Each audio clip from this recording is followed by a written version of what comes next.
tontolon'ny fahasalamana kosaramono ndeha noizantsika ny fampalalam-baovao ny siaramony etsika ara-pahasalamana Expo Santé izay nokarakarainy ny fiangonana Adventiste Omaly ndeha arahantsika avy hatrany ny akon'izay.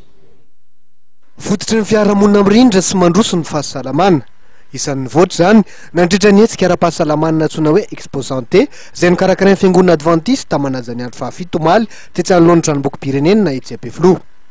Tanjona tamin'ny alalan'ity etsika ara-pahasalamana ity ny any an-tanana amin'ny mpiray-tandrazana amin'ny mahazava-dehibe ny fitandrovana ny fahasalamana.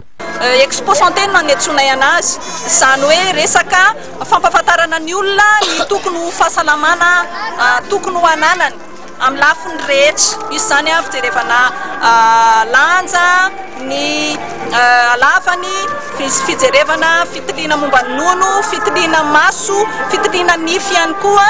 Ary eto amin'ny sehatra misy anazy zany zao dia ampianarinay zany ny olona hitsapa ny nono.